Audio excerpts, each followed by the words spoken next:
vamos iniciar, mais um passo. Glória a Deus, nós estamos chegando, quase ao fim do restaurando.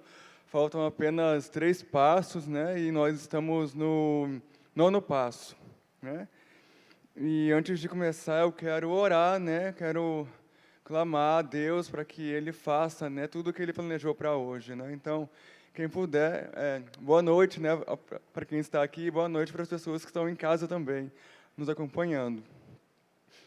Então, vamos nos levantar, para a gente orar nessa noite.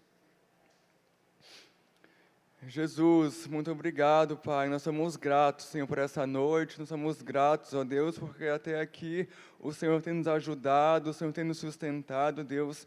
Muito obrigado, Deus, por mais essa oportunidade de estarmos aqui, Deus, na sua casa, Deus. Nós oramos consagrando, ó Pai, nossas vidas ao Senhor. Nós consagramos, ó Pai, esse momento ao Senhor. Nós consagramos a nossa mente, nosso coração ao Senhor, Deus. Nós clamamos pela cobertura do Teu sangue sobre nós, Senhor. Cobre tudo aquilo que está ligado a nós. Em nome de Jesus, cobre a nossa casa, cobre a nossa família, Deus, em nome de Jesus. Nós oramos, Senhor, para que nenhuma intervenção das trevas venha sobre nós, Senhor. Para que nenhuma cilada do mal venha sobre nós, ó Pai, em nome de Jesus. Nós consagramos, ó Pai, esse lugar ao Senhor. Nós consagramos essa igreja ao Senhor, Deus. E Espírito Santo de Deus, tenha liberdade em nosso meio, Senhor. Faz conforme o Senhor planejou para hoje, Deus.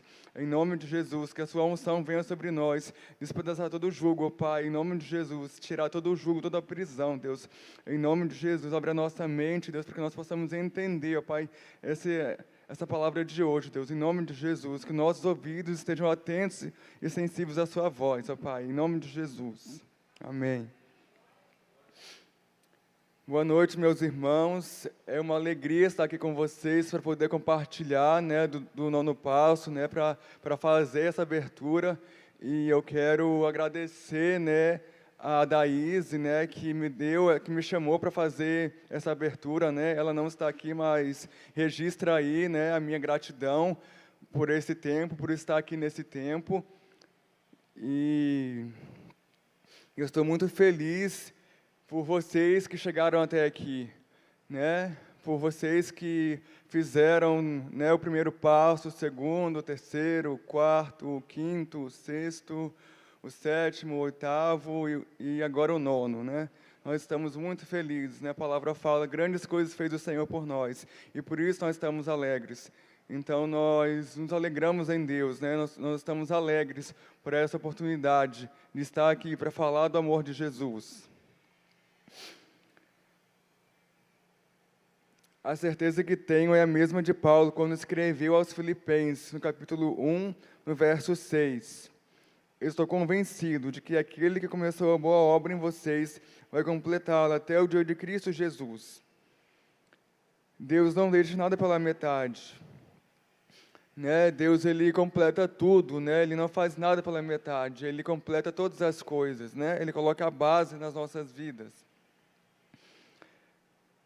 Chegamos ao 9º passo, glória a Deus por cada um de nós que está aqui se comprometendo com esse processo, A nossa vida é feita de processos, Começa um processo, começa um ciclo e termina outro ciclo, E assim por diante.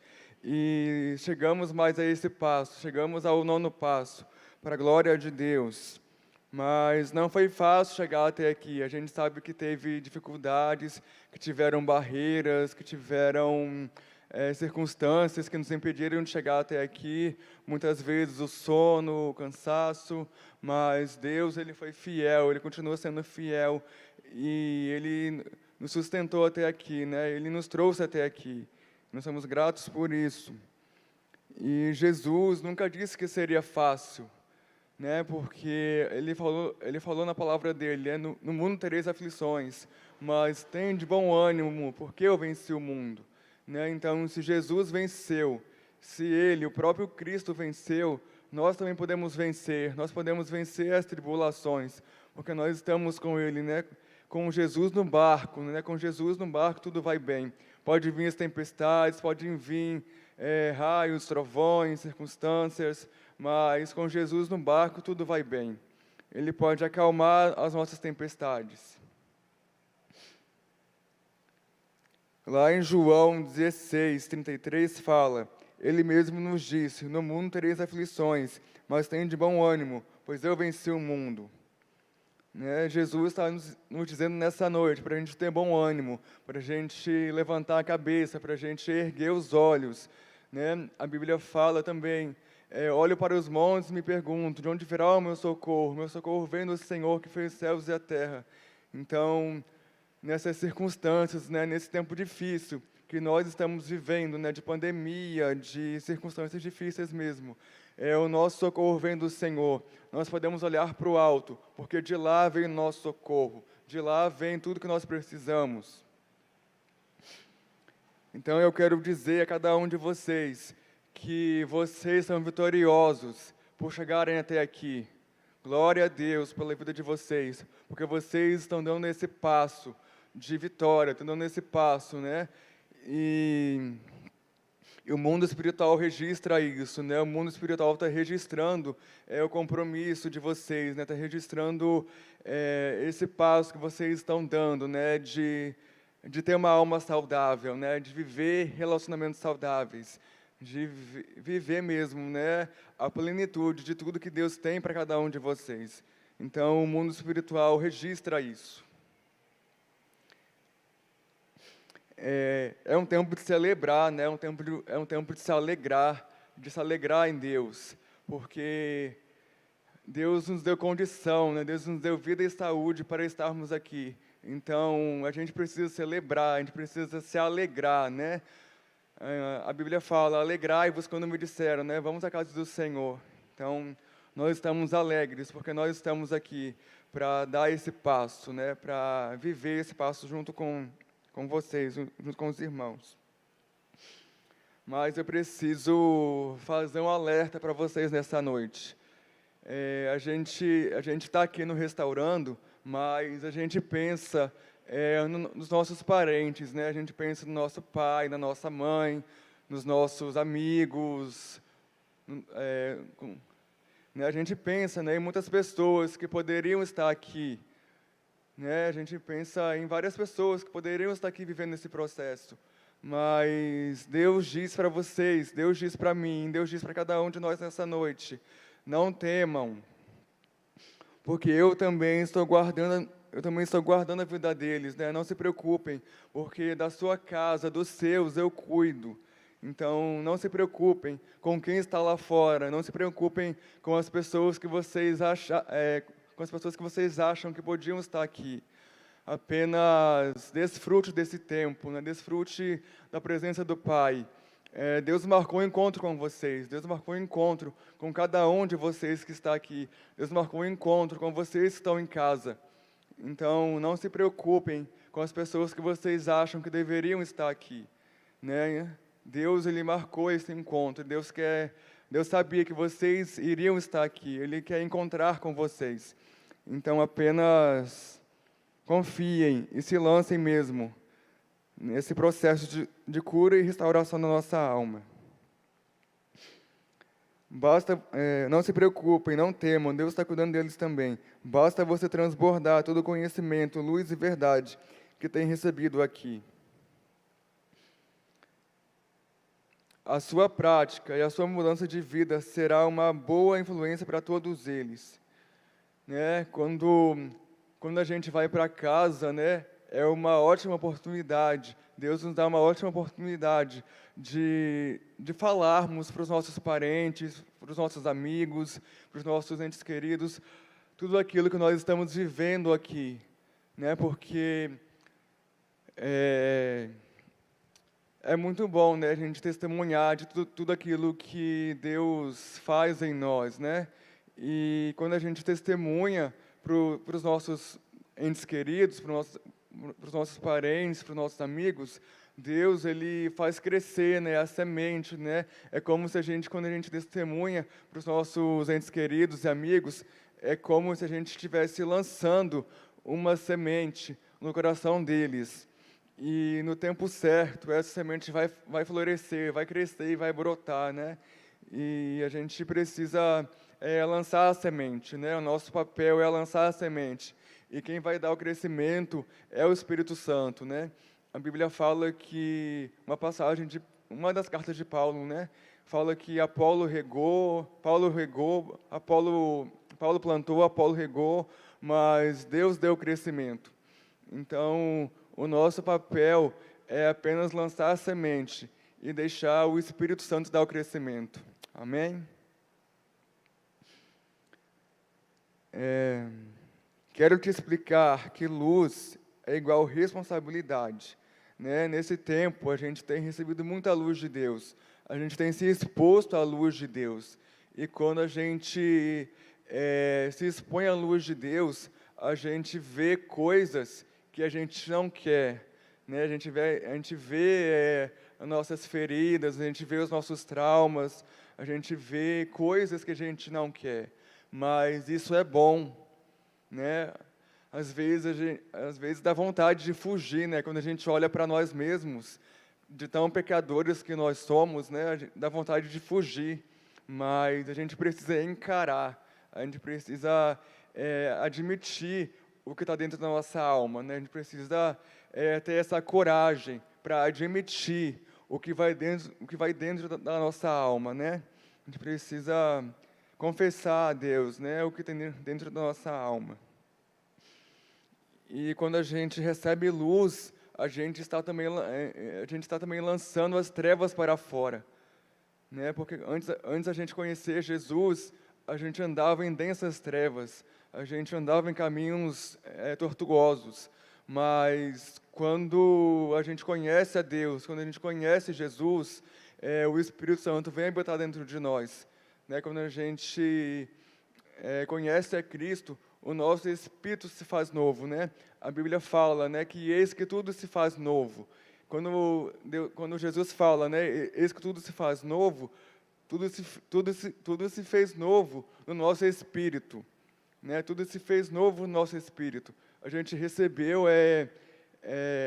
algo bom da parte de Deus no nosso espírito, né? A nossa alma e o nosso corpo, eles ainda precisam de treinamento. Eles ainda precisam ser revestidos, né, com a vida de Deus, né, com a unção de Deus. Né? Então, a gente precisa deixar que essa vida flua em nós, né, flua dentro de nós, flua no nosso espírito, para que possa fluir também na nossa alma e no nosso corpo. Né? A gente precisa deixar que essa vida de Deus que há em nós flua na nossa alma, nos nossos relacionamentos com Deus, os nossos relacionamentos conosco mesmo e com o nosso próximo, né? A gente precisa que essa vida, a gente precisa orar para que essa vida seja liberada em toda a nossa vida, né? Em todos os âmbitos da nossa vida. Quanto mais luz você recebe, mais responsabilidade você tem. Né? A gente tá aqui recebendo luz. Então, essa luz também gera responsabilidade. A gente está aqui recebendo vida de Deus. E essa vida também gera responsabilidade. Né? Quero compartilhar com vocês uma ilustração que li no informativo de uma missionária da Jocum. E essa ilustração diz: existem obras, construções que não revelam o caráter de Deus, pois não estão terminadas ou estão pela metade. Deus faz tudo completo, Ele não deixa nada pela metade. Então, não se preocupe. Se você está aqui, é porque Deus Ele começou uma boa obra em vocês. Se você que está em casa, está assistindo, não se preocupe, porque Deus Ele iniciou uma boa obra em vocês. Se vocês estão aqui e decidiram viver esse processo, não se preocupem, Deus iniciou uma boa obra em vocês. E Ele é fiel para terminar. Ele não deixa nada pela metade. Ele coloca a base, Ele coloca o alicerce. Né? E no meio das construções da nossa vida, Ele revela também, Ele traz à luz também coisas que nós precisamos deixar, coisas que nós precisamos que sejam retiradas, né? Coisas que não fazem mais parte de nós, coisas que quando a gente estava no mundo fazia sentido, mas quando a gente veio para Jesus, essa coisa não faz mais sentido. Então, Ele quer arrancar, né, as nossas coisas em nós que não faz mais sentido, né, os nossos matinhos, né, que não faz mais sentido em nós. Deus faz tudo completo. Ele não deixa nada pela metade. Ele colocou a base. Ele está trabalhando em você, da estrutura ao acabamento. Então, Ele está trabalhando até a volta de Jesus, até que Ele venha. Nós estaremos em obras, né? Nós estamos em obras, nós estamos em construção.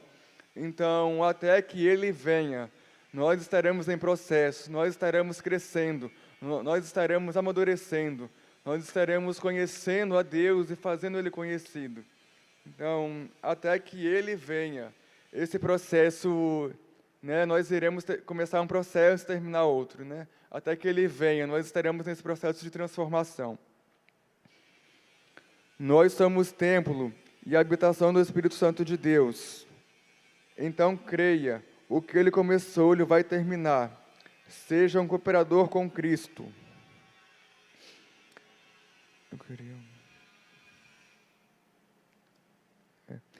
Só queria ler mais uma vez, né, os versículos de Filipenses e João para a nossa meditação. Filipenses 1, verso 6.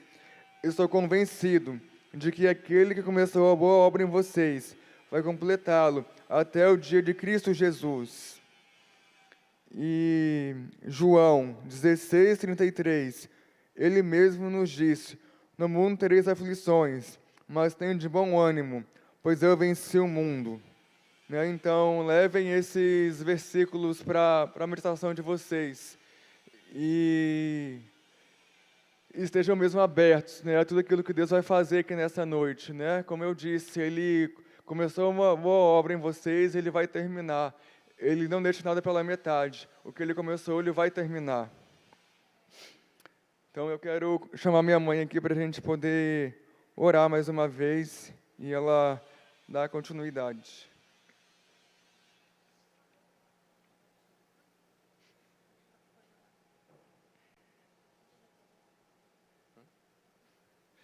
Amém? Então, vamos orar, né? Vamos levantar e estende as mãos para cá para a gente poder orar. Amém? Jesus, muito obrigado por mais essa oportunidade, Deus. Eu oro pela minha mãe, para que o Senhor venha usá-la, Senhor, com graça, com seu poder, Deus, que não seja ela, mas seja o teu Santo Espírito falando através dela, Senhor, em nome de Jesus. Cala, Pai, a alma dela, Pai, cala tudo aquilo que vier dela, Senhor, que ela seja, Pai, boca profética, Senhor, em nome de Jesus, que ela possa trazer, ó Pai, aquilo que está em seu coração, Deus, que ela possa trazer aquilo que o céu tem para nós nesse momento, Senhor, em nome de Jesus. Amém. Amém.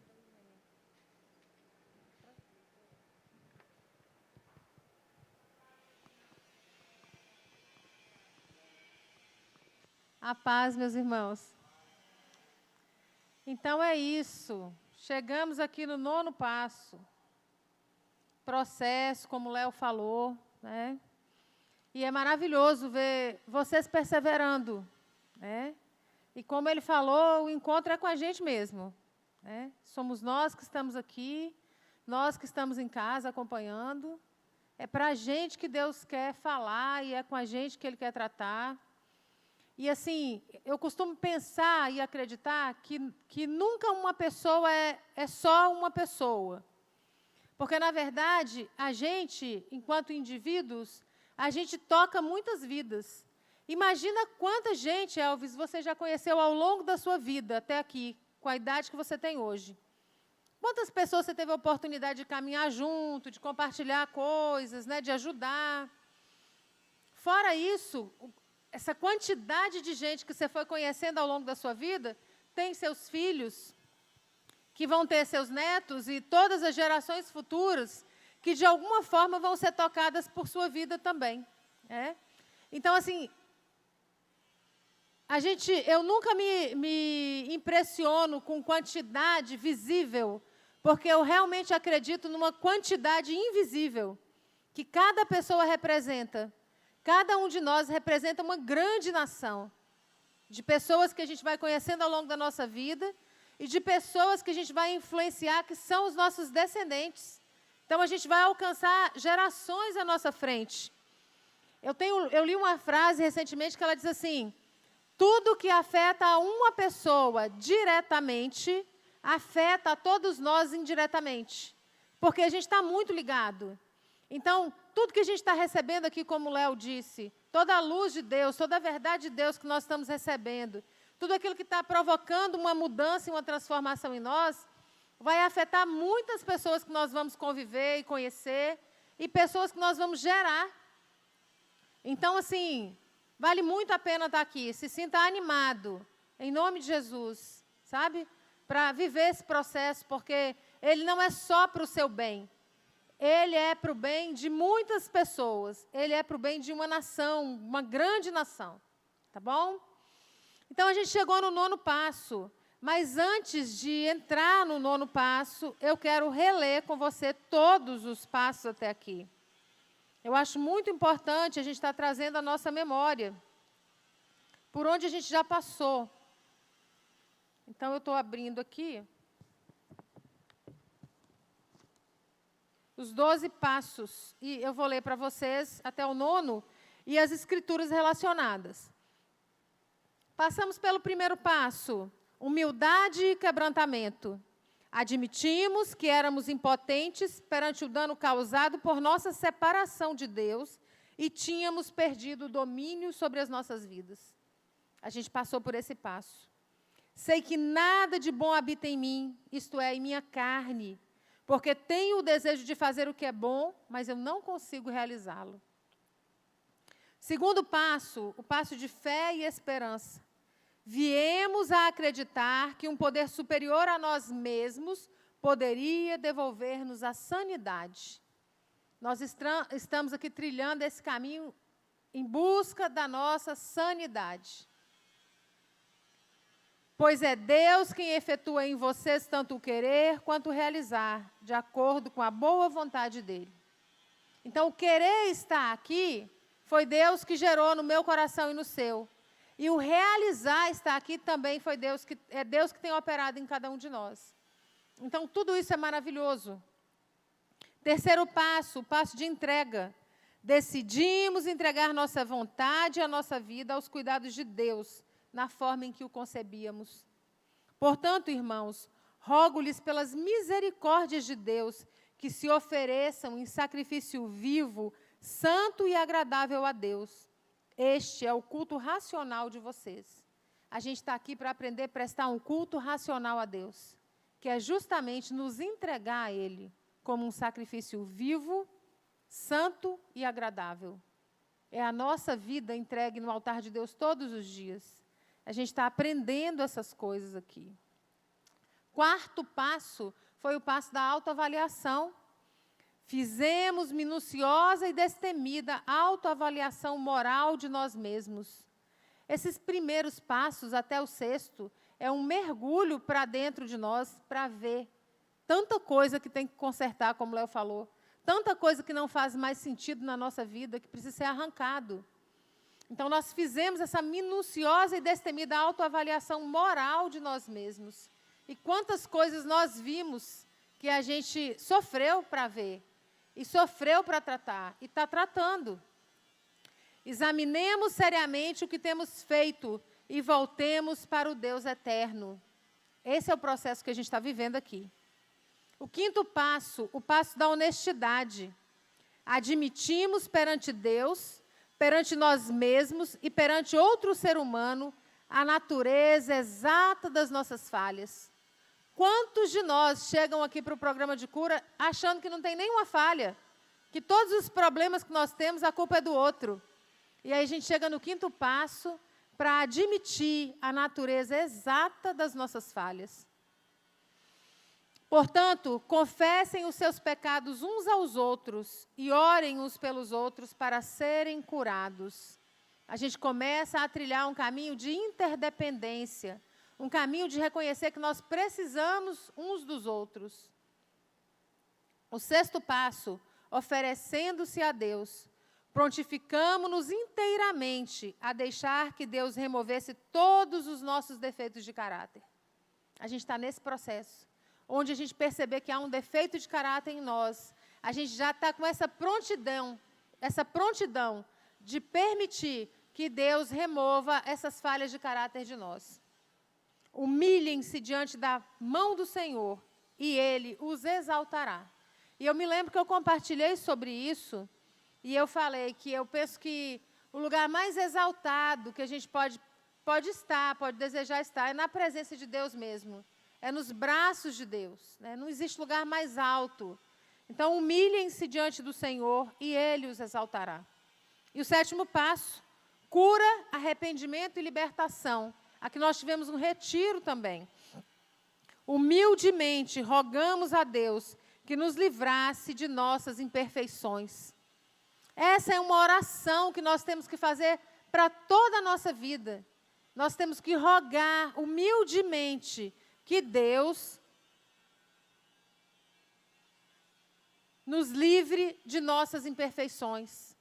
Nós chegamos até aqui no Restaurando, muitos de nós, a gente nunca tinha feito uma oração assim.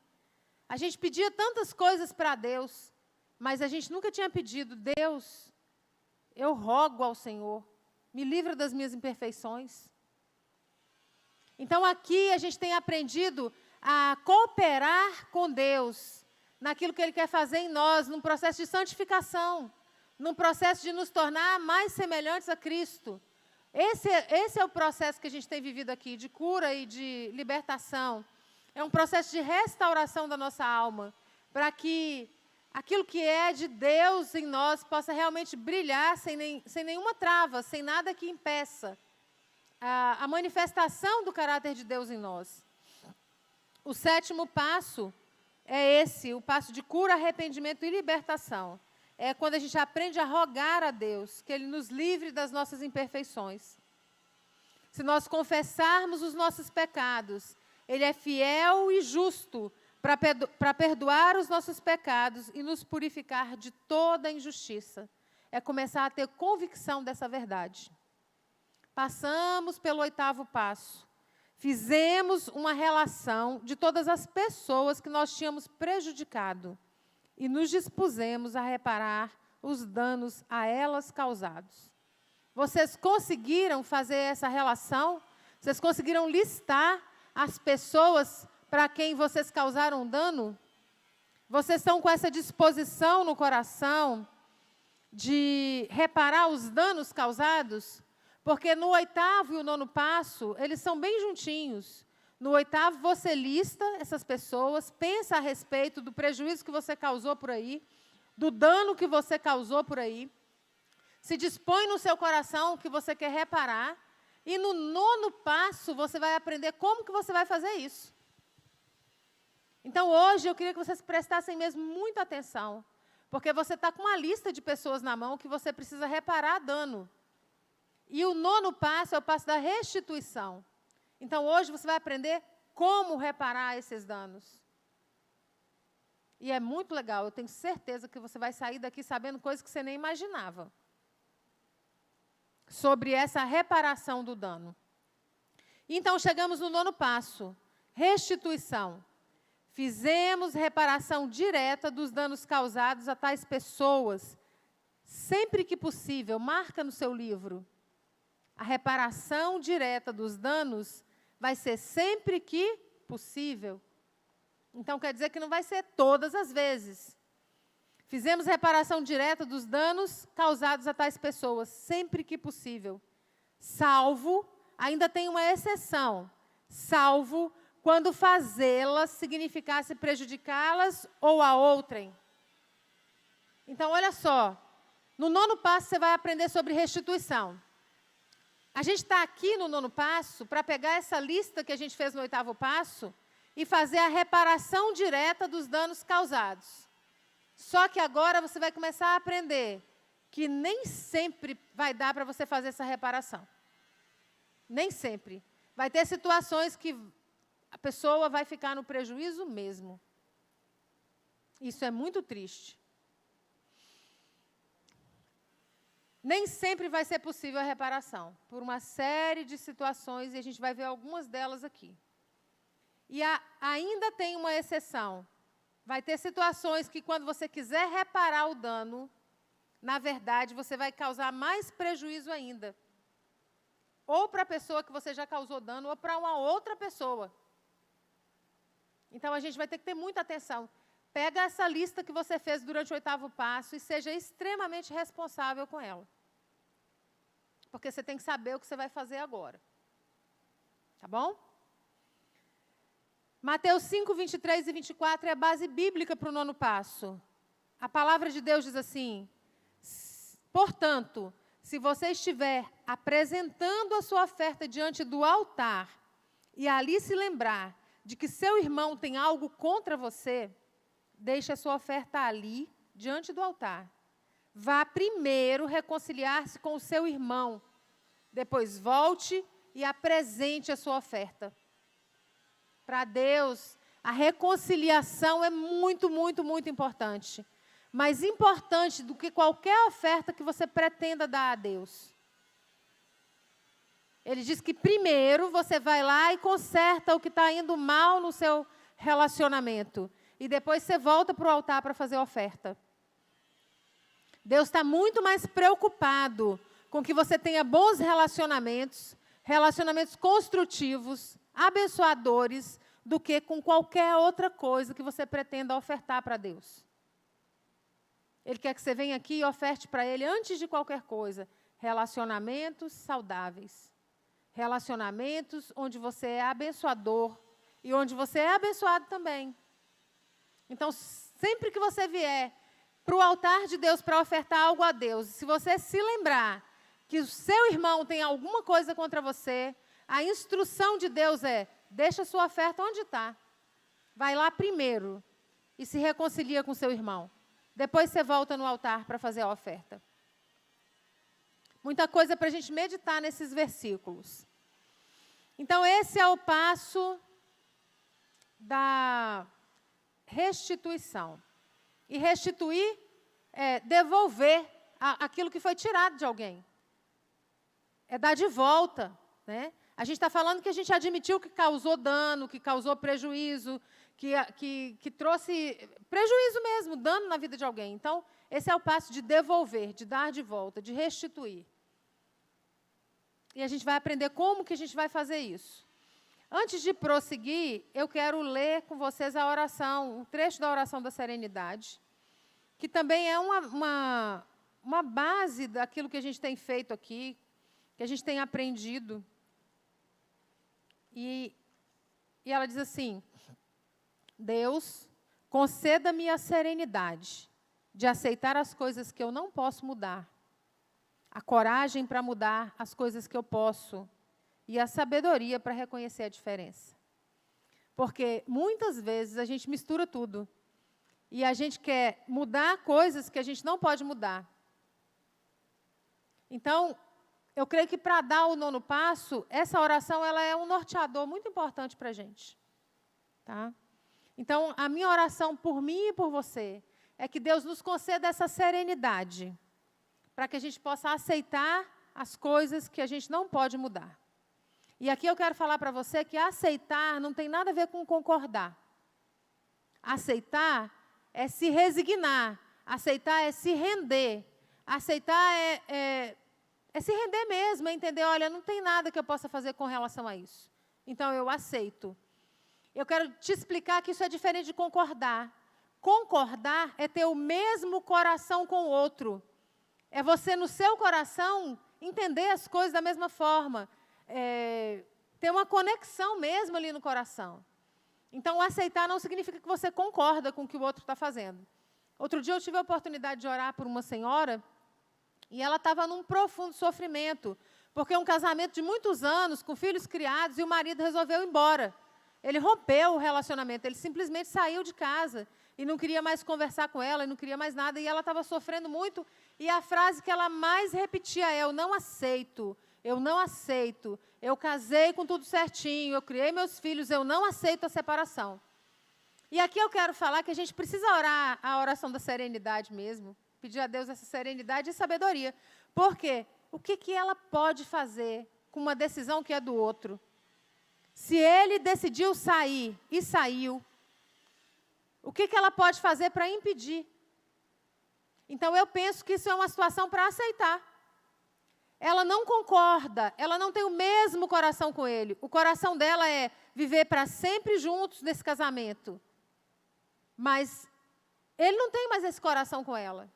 Então, o que restou para ela com relação a essa situação era aceitar, se resignar, se render.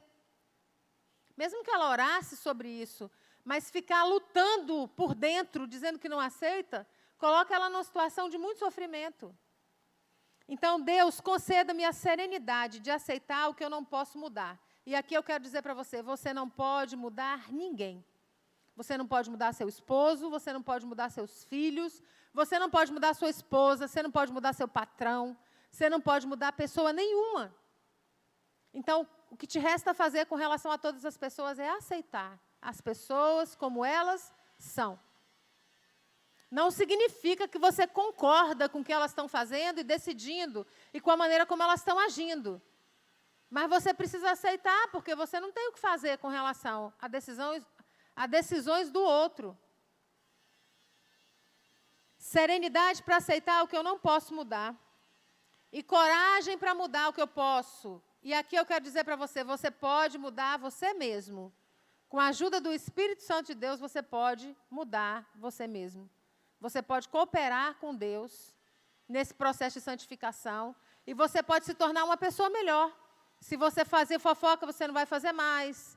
Se você fazia negócios não muito honestos, você não vai mais fazer isso. Tudo aquilo que você fazia, que você sabe que fere o caráter de Deus, você não vai fazer mais. Isso você pode mudar. Mas para você mudar, você precisa de coragem. Porque são as coisas que a gente viu durante esses passos. As nossas falhas de caráter. As coisas em nós que realmente estão nos atrapalhando e atrapalhando outras pessoas. Para olhar para isso, a gente precisa de coragem. Então, a gente precisa pedir a Deus serenidade para aceitar o que você não pode mudar, coragem para mudar o que você pode, e sabedoria para reconhecer a diferença. Tá? Porque quantos de nós passam uma vida inteira querendo mudar os outros? O tempo inteiro querendo mudar alguém, querendo que alguém seja diferente do que é, querendo controlar a vida do outro, determinar as coisas, sendo crítico, sendo uma pessoa difícil mesmo para o outro. Coloca a sua energia em olhar para você, em fazer destemidas avaliações morais de você e orações clamando a Deus que Ele livre você das suas imperfeições. Isso a gente pode fazer. E no momento que a gente desfrutar de mudança, porque Deus vem e responde às nossas orações, quem estiver convivendo conosco, de alguma forma vai ser tocado também. De alguma forma vai ser transformado também. Mas a mudança começa em nós sempre. Sempre. 9º passo é o passo da restituição. Como que a gente vai fazer, agora no 9º passo, para a gente fazer reparação direta dos danos causados para essas pessoas que nós listamos?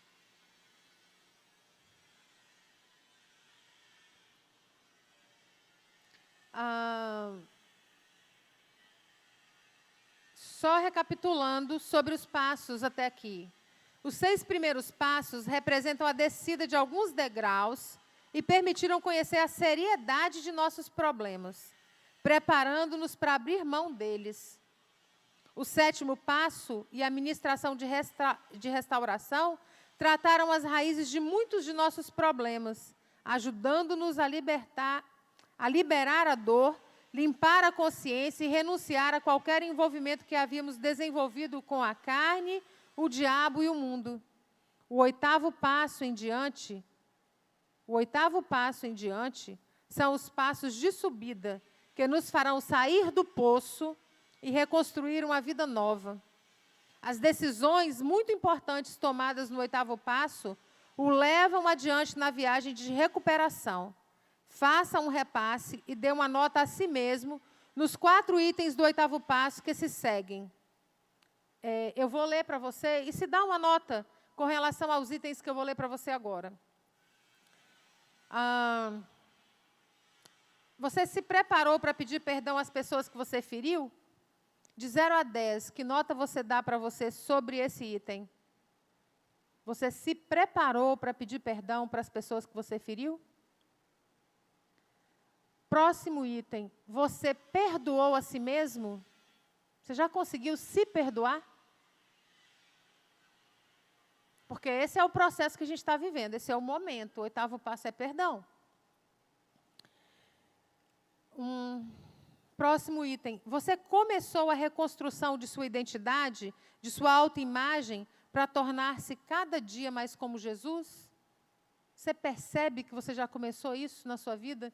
Que você já está comprometido com essa restauração da sua autoimagem, sabendo que o seu padrão é Cristo, sabendo que o seu exemplo é Cristo, é nele que você tem que se espelhar, é na estatura de Cristo que você tem que chegar? Que nota você se dá sobre esse item? Se você começou a reconstrução de sua identidade, de sua autoimagem, para tornar-se cada dia mais como Jesus. Você entendeu a troca divina que Cristo está te oferecendo? Ele está te oferecendo a seguinte troca: os seus pecados, seus erros, seus problemas e feridas, você vai entregar para Ele. E Ele, em troca, vai te dar o caráter dEle. O seu amor, sua santidade, sua justiça e poder. Só para mencionar poucos aspectos aqui daquilo que Cristo tem para te dar nessa troca. Você já entendeu isso? Que todo o nosso fardo pesado, toda a nossa mazela, todos os nossos defeitos e falhas de caráter, a gente pode entregar para Jesus e Ele quer trocar conosco, Ele quer pegar tudo isso e nos dar o caráter dEle de volta? É uma troca que a gente só tem que ganhar, gente. De 0 a 10, que nota você se dá nessa compreensão? Você já compreendeu isso, que essa troca está disponível para você? Então, a gente está no passo da restituição, dando sequência ao processo de perdão iniciado no 7º passo, que continuamos no 8º, agora a gente chega no 9º para saber como que eu vou reparar diretamente os danos. Não é suficiente a gente dizer que a gente quer pedir perdão. A gente precisa agir.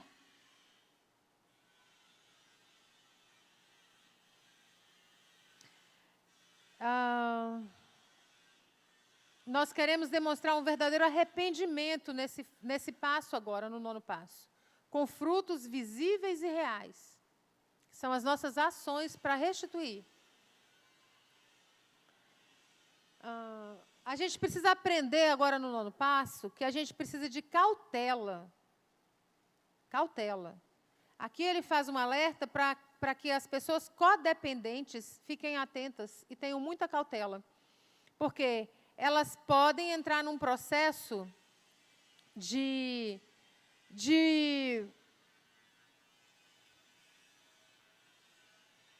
achar que elas vão ter que pedir perdão 1000 vezes, repetidas vezes, que elas vão ter que ficar se humilhando para sempre. E quanto mais ela repetir o pedido de perdão, talvez ela receba esse perdão e se sinta menos culpada. Não é isso que a gente pretende fazer aqui no 9º passo. Isso não é saudável, isso não vai resolver nada. Não é assim que funciona. A gente vai se preparar, a gente vai orar e a gente vai pedir perdão. E a gente vai saber que a decisão de nos perdoar ou não, da parte do outro, a gente não tem controle sobre isso. Ele é livre para nos perdoar ou não nos perdoar. A gente não tem controle sobre isso. A nossa parte é pedir perdão. A nossa parte é nos perdoar por aquilo que a gente sabe que fez errado. Você não tem controle sobre o perdão que o outro vai liberar sobre você ou não. Mas você tem controle sobre o que você pode liberar sobre você. Então, você mesmo deve buscar em Deus a condição de não reter esse perdão para você mesmo.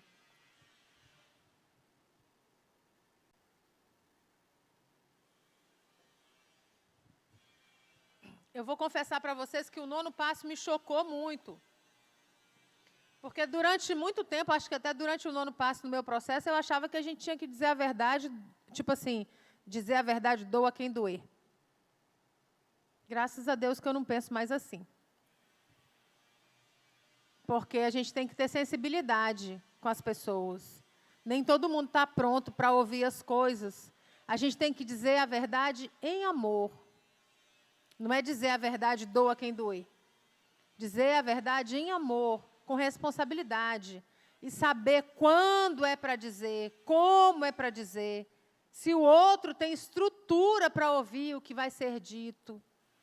Porque às vezes você vai jogar essa verdade em cima de uma pessoa frágil e tudo que você vai conseguir é desmontar ela para sempre.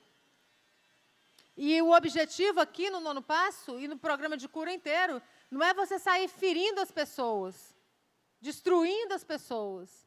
A gente está no passo de restituição, que é justamente consertar o que já foi feito de errado. Então, a gente tem que saber como fazer isso.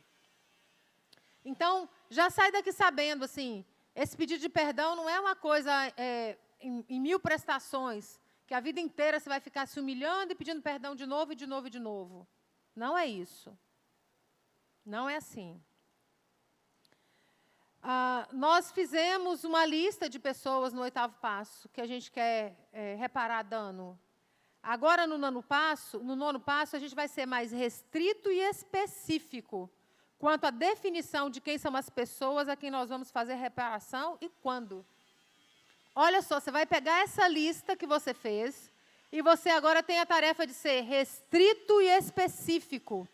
Sabe por quê? Talvez nessa lista aí que você fez, não vai dar para você fazer a reparação com todo mundo. Não vai dar para você fazer restituição com todo mundo. Então, você vai ter que separar essas pessoas aí em alguns grupos.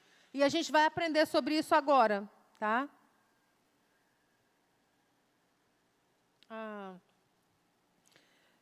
Os 8º e 9º passos, eles se preocupam com as relações pessoais. Primeiro, nós olhamos para o passado e tentamos descobrir onde nós erramos. Então, fazemos uma enérgica tentativa de reparar os danos que nós tenhamos causado. E, em terceiro lugar, havendo desta forma limpado o entulho do passado, nós consideramos de que modo, com o novo conhecimento de nós mesmos, nós poderemos desenvolver as melhores relações possíveis com todas as pessoas que nós conhecemos. Eis uma incumbência difícil. É uma tarefa que nós poderemos realizar com crescente habilidade, sem contudo, jamais concluí-la. Aprender a viver em paz, companheirismo e fraternidade com qualquer homem e mulher é uma aventura comovente e fascinante. É isso que a gente está aqui para aprender. Aprender a viver em paz, companheirismo e fraternidade com qualquer homem ou mulher. E isso é um processo. A gente vai crescer nisso. A gente vai crescer nisso. Já viu gente que começa uma amizade todo empolgado e, fulano é meu melhor amigo, meu melhor amigo. Não vai, 30 dias está brigado e aí a pessoa é o pior inimigo dela. E daqui a pouco, de novo, fulano é meu melhor amigo, é meu melhor amigo. Daqui a pouco está de novo brigado.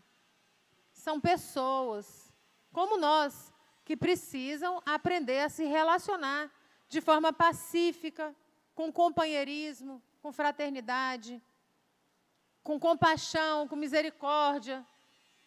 A gente está aqui para isso. No 8º passo, a gente fez a relação das pessoas que nós tínhamos prejudicado e nos dispusemos a reparar os danos causados. No 9º passo, que é o da restituição, nós vamos fazer uma reparação direta dos danos causados a tais pessoas, as pessoas da nossa lista. Grifa no seu livro, sempre que possível. Sempre que possível. Isso significa que nem sempre será possível.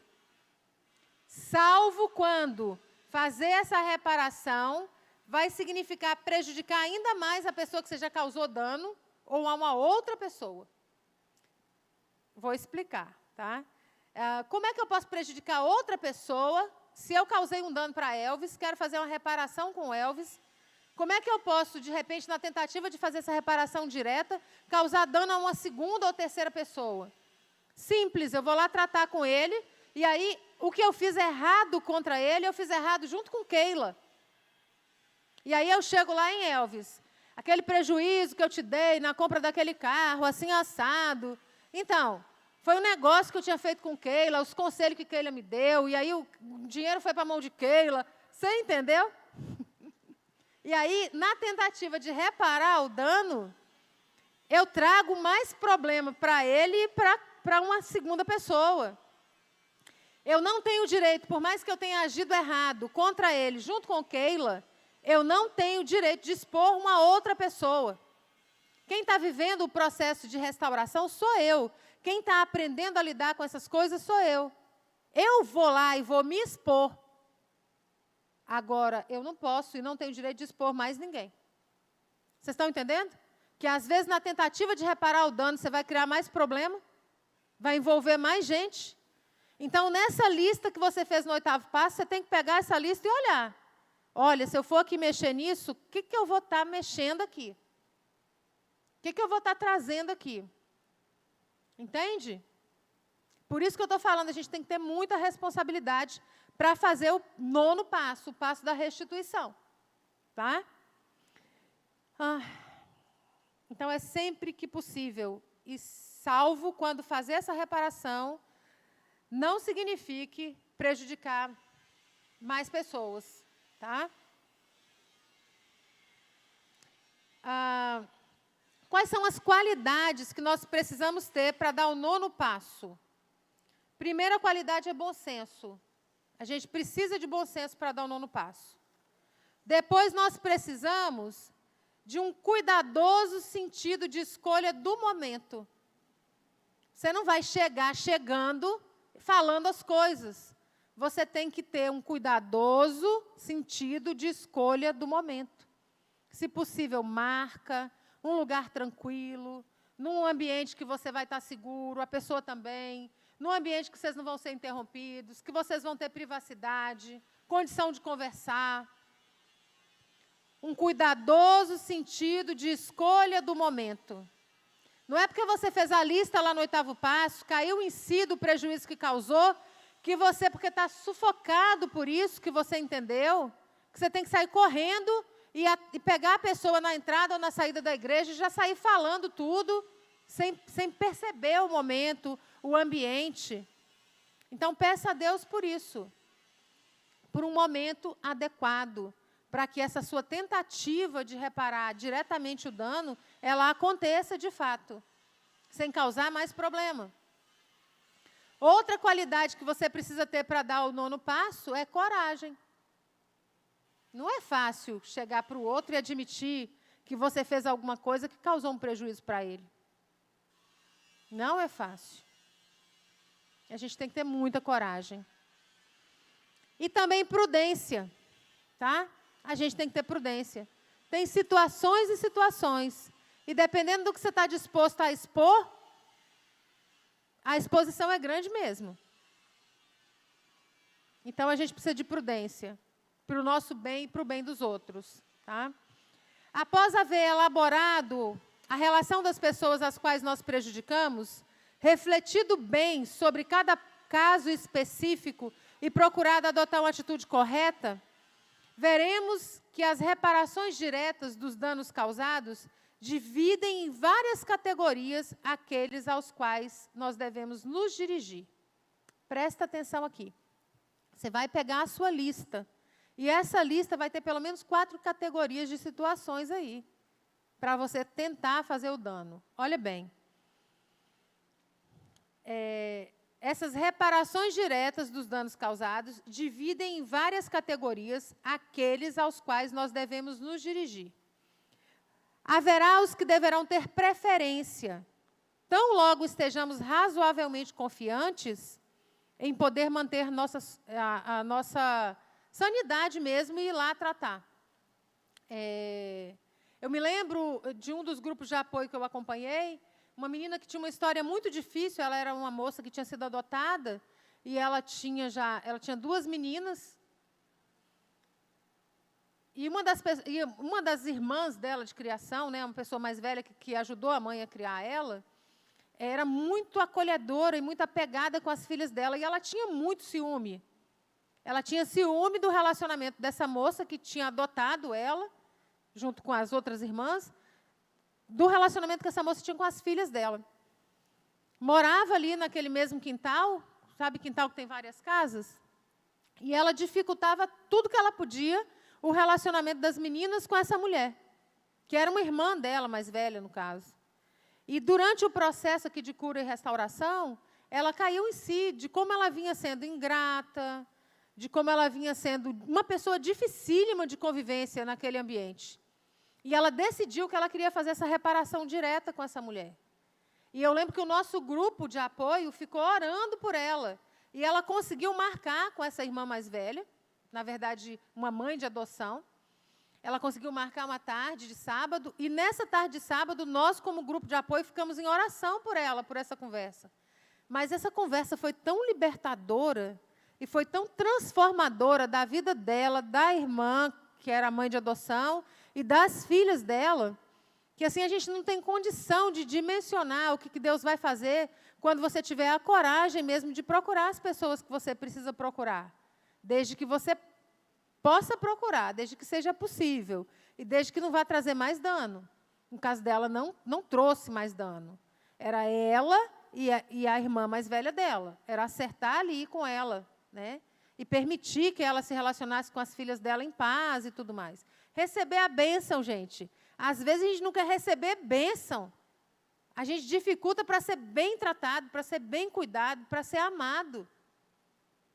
A gente pode estar muito adoecido. Então, tem essas pessoas na sua lista aí, que são pessoas que devem ter preferência. Assim que você estiver razoavelmente confiante, você já tem que fazer esse encontro e essa conversa. Tá? Também você vai ter uma outra categoria de pessoas, que são aqueles aos quais nós poderemos fazer uma reparação apenas parcial, para que revelações completas não façam a eles e a outros mais danos do que reparos. Mais ou menos o exemplo que eu dei aqui, eu, Elvis e Keila. Tá? Então, você vai fazer uma reparação só parcial, porque não me cabe expor as falhas do outro, só as minhas. Certo? O pedido de perdão eu tenho que fazer pelo que eu fiz de errado. Eu não tenho que ficar envolvendo mais gente. Ah, Elvis, eu errei com você, mas olha o que Keila fez, você nem imagina, foi muito pior. Não é isso. Tá? Então, pessoas que você só vai poder fazer reparação parcial. E também você vai ter outros casos em que essa sua tentativa de reparar diretamente o dano vai ter que ser adiada. Por uma série de circunstâncias, você vai entender que é melhor não procurar a pessoa para fazer a reparação direta. Tá? O livro dá um exemplo de pessoas, por exemplo, que tinham um vício, compulsão sexual, um vício de uma atividade sexual aí, sei lá, qualquer coisa fora de um padrão de normalidade. E você já está afastado da pessoa que você causou dano com essa prática, ela já seguiu a vida dela, você já seguiu a sua, você entendeu durante o programa aqui que você causou prejuízo na vida daquela pessoa e você quer reparar o dano. Só que se você procura ela agora, nessa altura da sua vida, você está casado, a pessoa está casada, ou sei lá, cada um está vivendo sua vida, você vai reabrir um relacionamento que tem que ficar como está. Você pode estar trazendo de volta a situação que não é para você mexer mais. Deu para entender isso?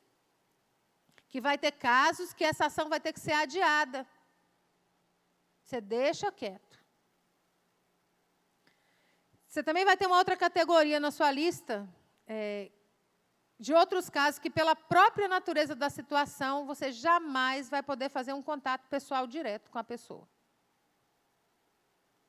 Entendeu? Eu vou tentar dar uns exemplos.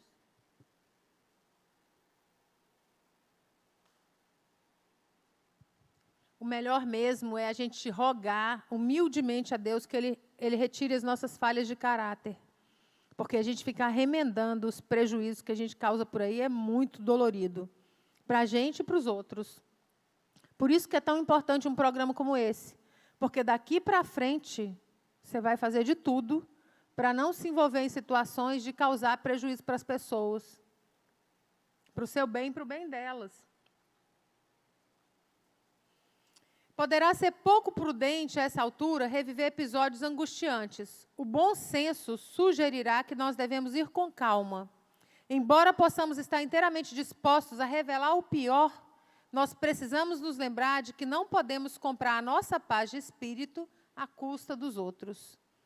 Porque o que você tem que examinar aí é que se você só quer se livrar dessa agonia que você está sentindo, porque você percebeu que você causou prejuízo, causou dano. Nem que seja despejando em alguém que não dá conta de ouvir o que você tem para falar. Isso não é o objetivo do 9º passo. Por isso que a gente tem que pensar antes de fazer a reparação direta, de partir para fazer. Tá? Cuidado, ter um cuidadoso sentido de escolha do momento, ter prudência, fazer com amor. E se não der para fazer, não fazer. Se for causar mais dano do que o que já está estabelecido aí, não fazer. Existe uma única exceção na qual a reparação não deve ser feita. É quando a revelação vai causar um dano maior ainda. Tá? Também pode existir situação em que os danos causados não devem ser revelados totalmente. É quando a revelação completa pode prejudicar seriamente a pessoa ou resultar em um prejuízo para ela. Tá? O 9º passo é para você pensar quem, quando e se, né, tem situações, vai dar para fazer a reparação. Tá? Na página 232 do livro, tem um exemplo bom para a gente, que serve para a gente aplicar em uma série de outras situações.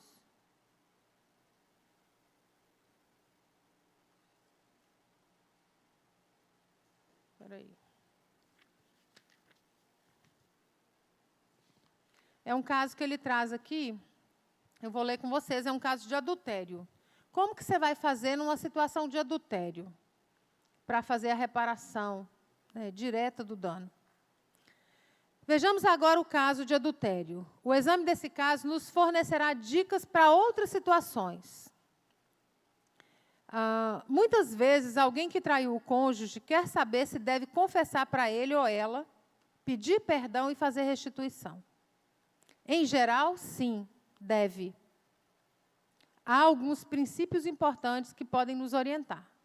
Vamos ver aqui. Nós devemos falar a verdade, não mentir.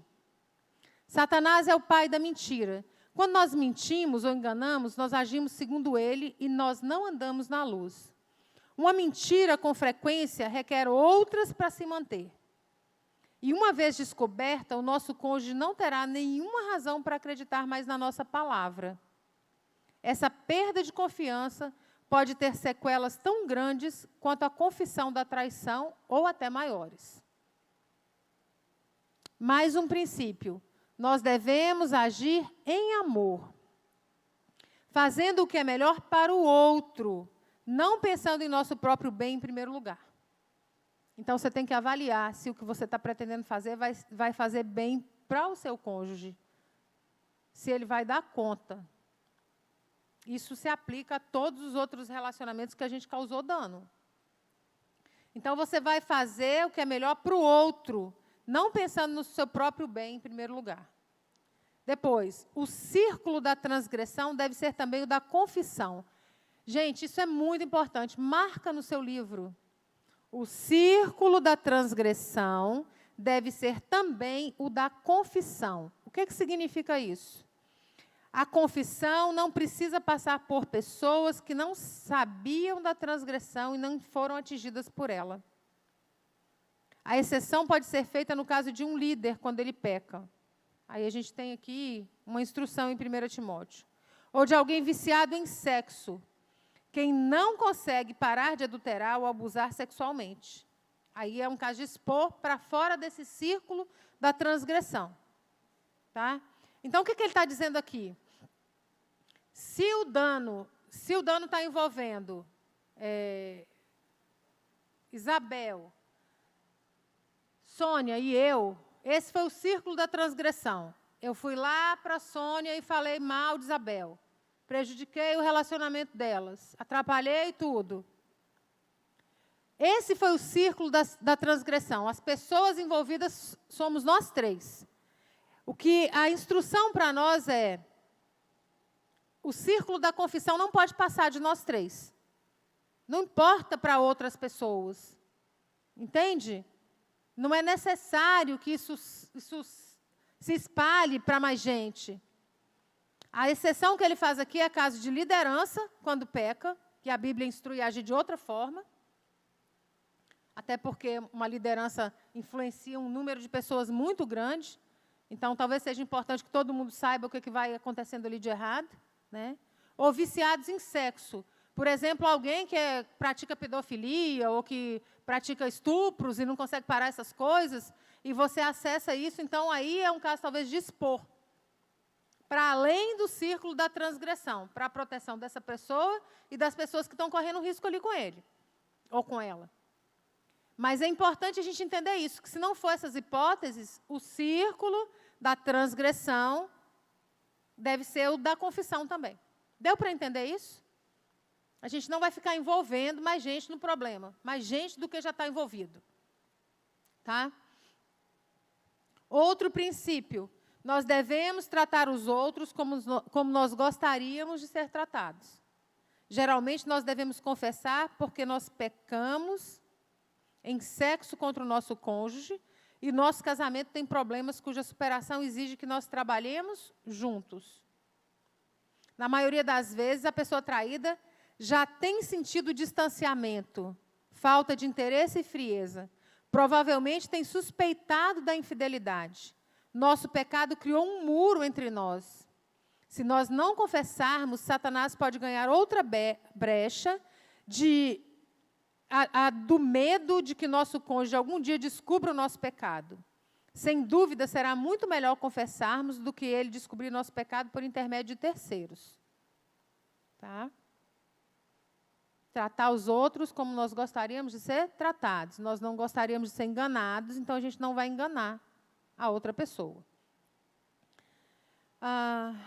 Aí ele segue dizendo aqui, eu recomendo a quem traiu que busque a orientação de Deus, como também uma orientação pastoral, ou da equipe aqui de cura, de restauração, sobre a confissão do seu pecado. Se essa pessoa resolve tudo com Deus, tem consciência limpa, não sente nenhuma barreira com o cônjuge, e se os conselheiros concordarem, em raras circunstâncias, pode ser que não haja necessidade de confessar o erro ao cônjuge. Essas exceções são consideradas se o cônjuge tem uma fraqueza emocional que pode abalá-lo a ponto de não conseguir recuperar-se. Muito bem. Digamos que alguém traiu aí o marido, ou o marido traiu a esposa, mas já está tudo resolvido, foi um erro, a pessoa já entendeu que foi um erro, não teve mais nada com o caso lá que ele tinha, já resolveu, já acabou, já se arrependeu. E confessou isso em gabinete pastoral, ou aqui na ministração aqui de cura, do restaurando.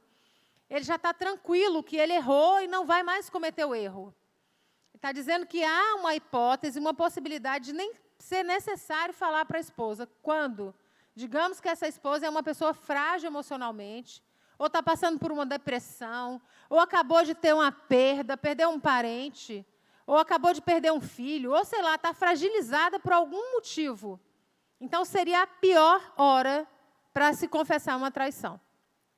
Até porque o caso que a gente está colocando é, a pessoa já se arrependeu e já parou com isso. Então, em consideração a essa esposa que não tem condição emocional de lidar com uma bomba dessa, desde que o outro realmente tenha se arrependido do pecado e tenha deixado, essa é uma boa hipótese para não mexer com isso. Vocês estão entendendo? Que do mesmo jeito que essa coisa do adultério, que serve para outros relacionamentos, vai ter situações que se você for para lá, mexer nessa ferida, pode ser muito pior. Você pode não conseguir alcançar o objetivo que a gente está se propondo aqui, que é justamente de restituição, que é justamente de reparação de dano. Então, se você vai causar mais dano ainda, não é para fazer. Entende?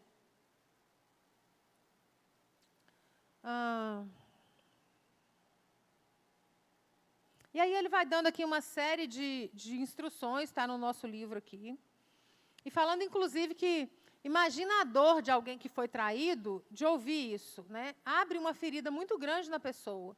Então, essa pessoa vai precisar de acompanhamento. A pessoa que ouve a confissão, se ponderamos e chegamos à conclusão, não, eu vou confessar para minha esposa a traição, eu entendo que é isso que eu tenho que fazer, ela está bem, ela vai conseguir lidar com isso.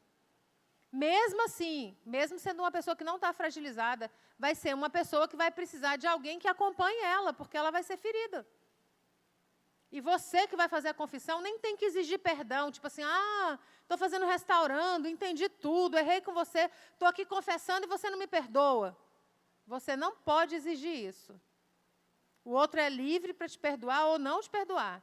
E é livre para viver o tempo dele de digerir aquilo que ele está recebendo. Então, a sua parte é pedir perdão.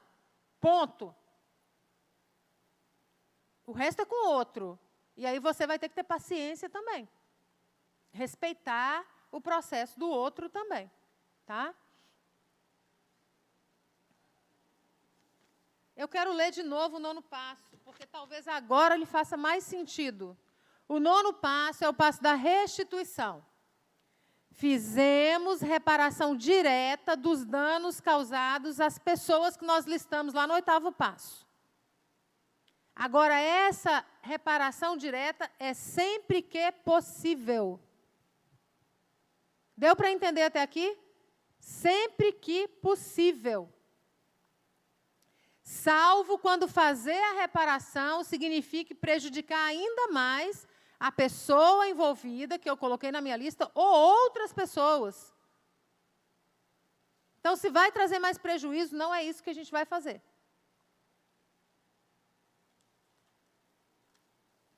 Esse é o 9º passo. A pessoa que pecou, ela tem que render seus direitos conjugais quanto ao ato sexual. Ela perdeu esses direitos. Agora ela vai ter que aguardar o seu cônjuge reabrir essa área.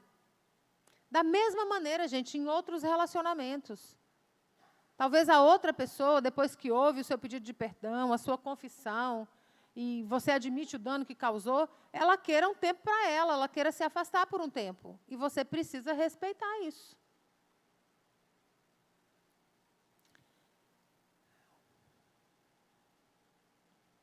Ela pode demorar a conseguir se arriscar novamente e amar novamente. Quem pecou terá de ser muito paciente e demonstrar verdadeiros frutos de arrependimento, e disso o cônjuge precisa para obter a cura. Entende? Agora, você que errou, vai lá e tem paciência. Vai lá e aguarda o tempo do processo do outro.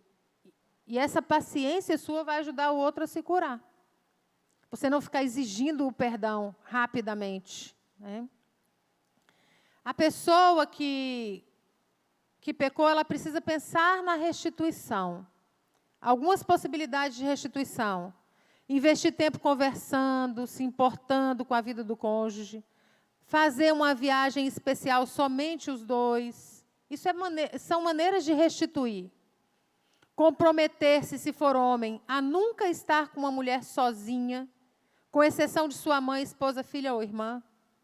Sabe? Aquele compromisso assim, nunca vou ficar sozinho com a mulher, eu não vou dar carona para ninguém.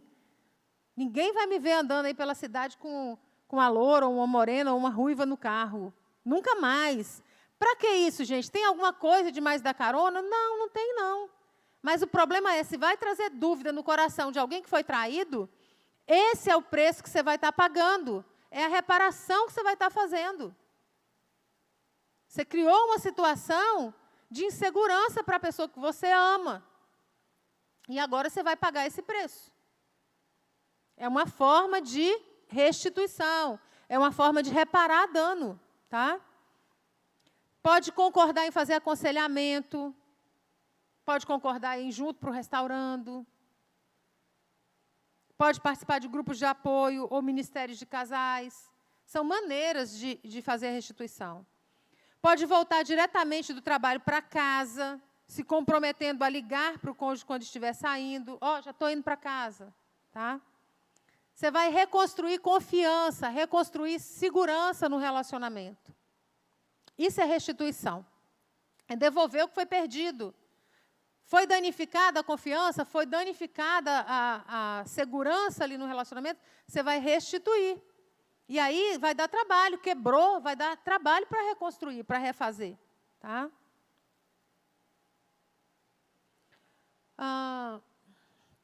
Me lembro de uma situação de traição. Deixa eu contar essa história para encerrar aqui, para a gente compartilhar. O homem fazia um curso tipo em Vitória. Fazia um curso em Vitória e se engraçou com uma professora do curso. E teve um caso com a professora do curso. E tipo assim, faltando lá umas 3 aulas para terminar o curso, para ele ter certificado e tudo mais, essa história veio à tona. E a esposa perdoou e tudo mais. E ela mesma queria que ele voltasse lá para terminar as aulas, porque era um prejuízo muito grande ficar sem o certificado, um curso de 2 anos, e agora, faltando 3 aulas, não vai lá mais. E um conselho que foi dado para o casal foi: dos prejuízos que vocês podem ter, o menor é ele não ter certificado. Porque nessa de voltar para essas 3 aulas para ter o curso, pode dar muito ruim. Muito pior do que já deu. Então, aceita o dano de ficar sem o certificado e segue a vida para frente aqui. E não vai mexer mais com isso. Então, eu estou contando essa história para dizer que, às vezes, vai ter um prejuízo permanente. E a gente só tem que ver qual é o tamanho do prejuízo que a gente quer arcar. Entende? Mas, se você causou um dano, vai ter trabalho para fazer a restituição. Vai ter que realmente se dedicar a reconstruir o relacionamento. Naquilo que depender de você. O outro pode dizer assim: não quero mais te ver pintado nem de ouro. E o que você tem que fazer? Aceitar. Aí é que entra a oração da serenidade. Senhor, me dá serenidade para aceitar aquilo que eu não posso mudar. Eu não posso mudar o coração da pessoa com relação a mim. Está ferido, muito ferido, e não quer tratar isso mais comigo. Eu não posso mais fazer nada, eu já pedi perdão, eu já confessei. Se eu pudesse reparar, eu queria reparar. Mas a pessoa não me permite, não quer nada mais comigo, não quer a minha presença mais. Então, eu aceito e sigo a minha vida. Serenidade para aceitar o que eu não posso mudar. Coragem para mudar o que eu posso. Sabedoria para discernir quando é uma coisa e quando é outra. Amém? Eu oro a Deus que a gente possa viver o 9º passo dessa maneira. Com coragem, com amor, pensando mais no outro do que em nós, porque na hora que a gente causou dano, a gente pensou mais em nós do que no outro. Agora, na hora de fazer restituição e reparar, você tem que pensar mais no outro do que em você. Amém?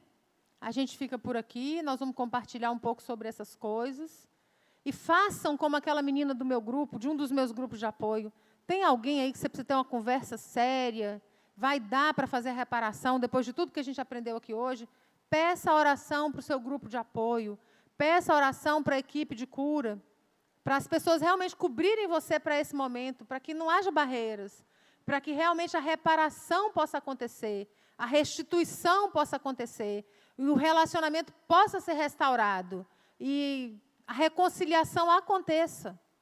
Amém? A oração de um justo pode muito em seus efeitos. Contem com as orações uns dos outros. Amém, meus irmãos? Deus abençoe vocês e vamos nos multiplicar em grupos pequenos agora, tá bom?